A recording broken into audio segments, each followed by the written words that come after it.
This week's Torah portion is called Vayakhel. It's two portions, Vayakhel, Pekudei. And for the last few weeks, we've been reading about the way in which God has instructed Moses to teach the Jewish people how to build a tabernacle, how to build a mishkan in the desert so that God's presence will rest amongst us, so that God will be in our presence, that we'll have something tangible, some place where God's presence will rest. So the people they give all their resources, their money, their jewels, their time, they bring everything. And Moses has the instructions and he has artisans who help him. Betzalel, we read about how to build this mishkan, this beautiful mishkan where God's presence is going to rest. There's going to be holiness in the camp. So if you go back in Genesis, you go back to the creation of the world. We have God creating the world. In 6 days, God created the world. And on the seventh day, God rested. And God blessed that day and he sanctified that day, meaning that he infused the seventh day with holiness. So here's the Jewish people in the desert creating a structure where God's holiness is going to reside, where there's going to be a greater concentration of God's presence.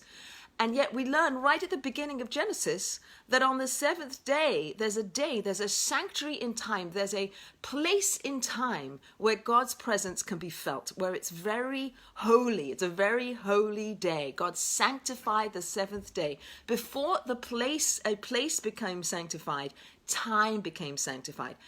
The sun cycles. We don't have any input into the sun cycling. So every 6 days is going to go by. There's going to be a seventh day, which is going to be infused with holiness, which is going to be called the Shabbat. And we have access to that. So in this week's Torah portion, Moses assembles all the people. Vayakhel, he brings everybody together. He assembles everybody together and he teaches them again. This is the mitzvah in the Torah that is repeated the most times, that we should observe and we should guard and we should remember the Sabbath day and keep it holy. So the holiness is something separate, something that's more infused with godliness, some place, some time that we can go in to feel transcendent, that we can elevate ourselves just a little bit. So we have 6 days of work.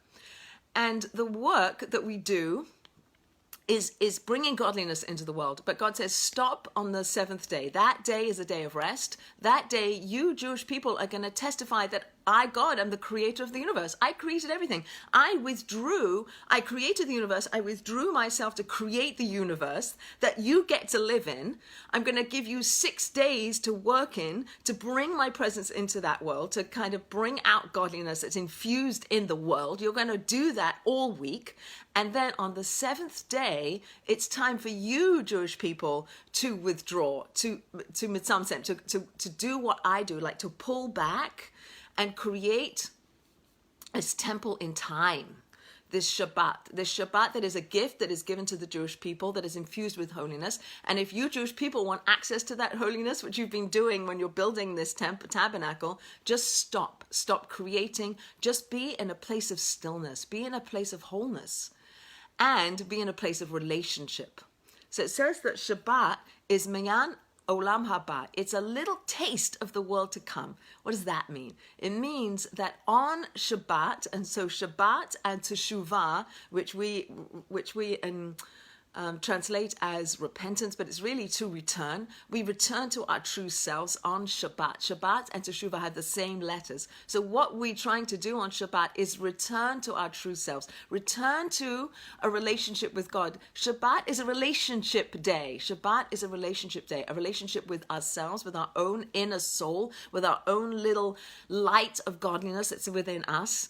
It's a day to have relationship with other people, and it's a day to have relationship with God, to bask in God's light, to be in that relationship without the noise, without all the distractions of everything we're out there doing and creating, and to say, humankind don't make the world, and to step back and testify and be a sign that God creates the world, and God is in the world, and God is directing the world, and God is here with us. And we step back and say, I'm not running the world, I'm going to be in relationship to God, to other people, and to myself. And I'm going to teshuvah, I'm going to go back to myself, and I'm going to be rejuvenated and rested so that I can take all the blessing that I'm pulling down by desisting from work, Work meaning creative labor that went into building the tabernacle. That's how we define what we desist from on Shabbat.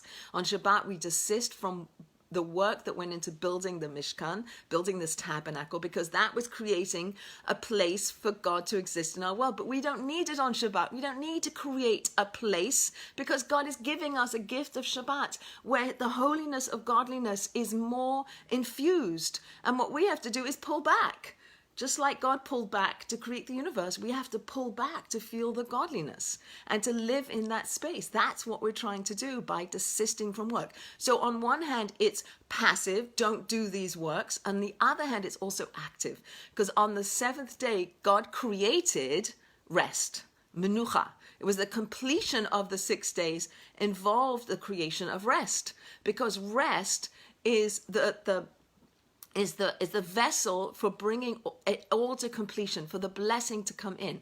So as much as Shabbat is the end of the week, so we've worked all week and we get to the end, it's the end of the week, it's also the beginning of our newness, of our, and we're here on Sunday, it'll be Rosh Chodesh, Nisan. It'll be the new month of Nisan. It's a newness. There's a newness that comes every week as we rejuvenate ourselves and we invigorate ourselves and we raise ourselves up and we attach a little bit more to that holiness.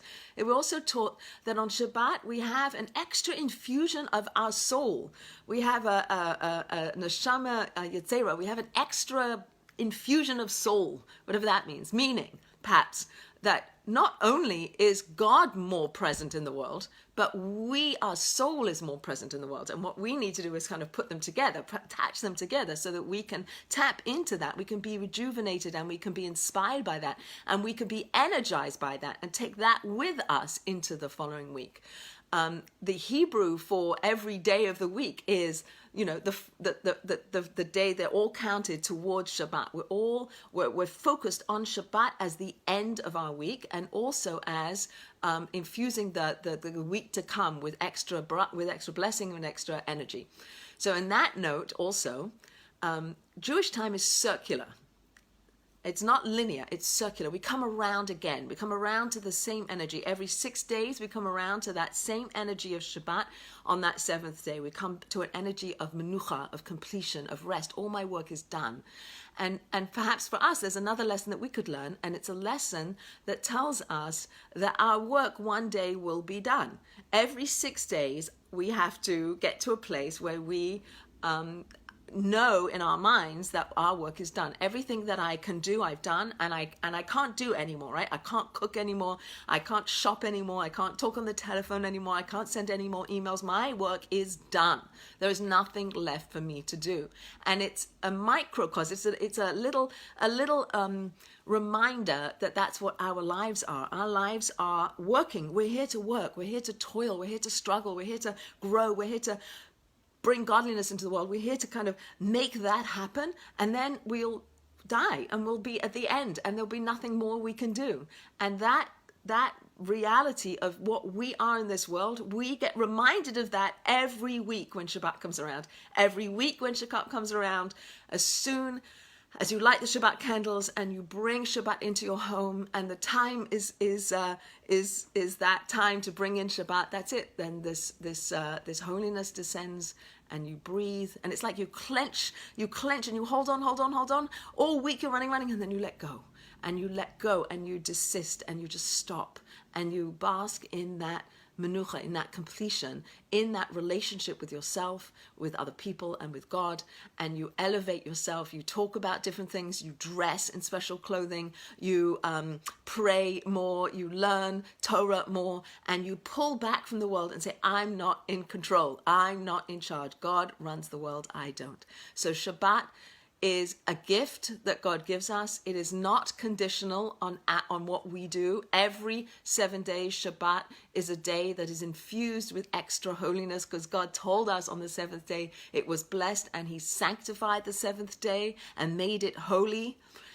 What's interesting is that he made the seventh day holy. God also made the Jewish people holy, that we should be a kingdom of priests and a holy nation. We're a holy people. And then there's a place of holiness. Then there was a Mishkan, there was a tabernacle, which later became the temple, which later became our synagogues. And perhaps in these COVID days, where we're not so able to go to our synagogues, right? We got used to going, right? This is where God is to be found, in the synagogue.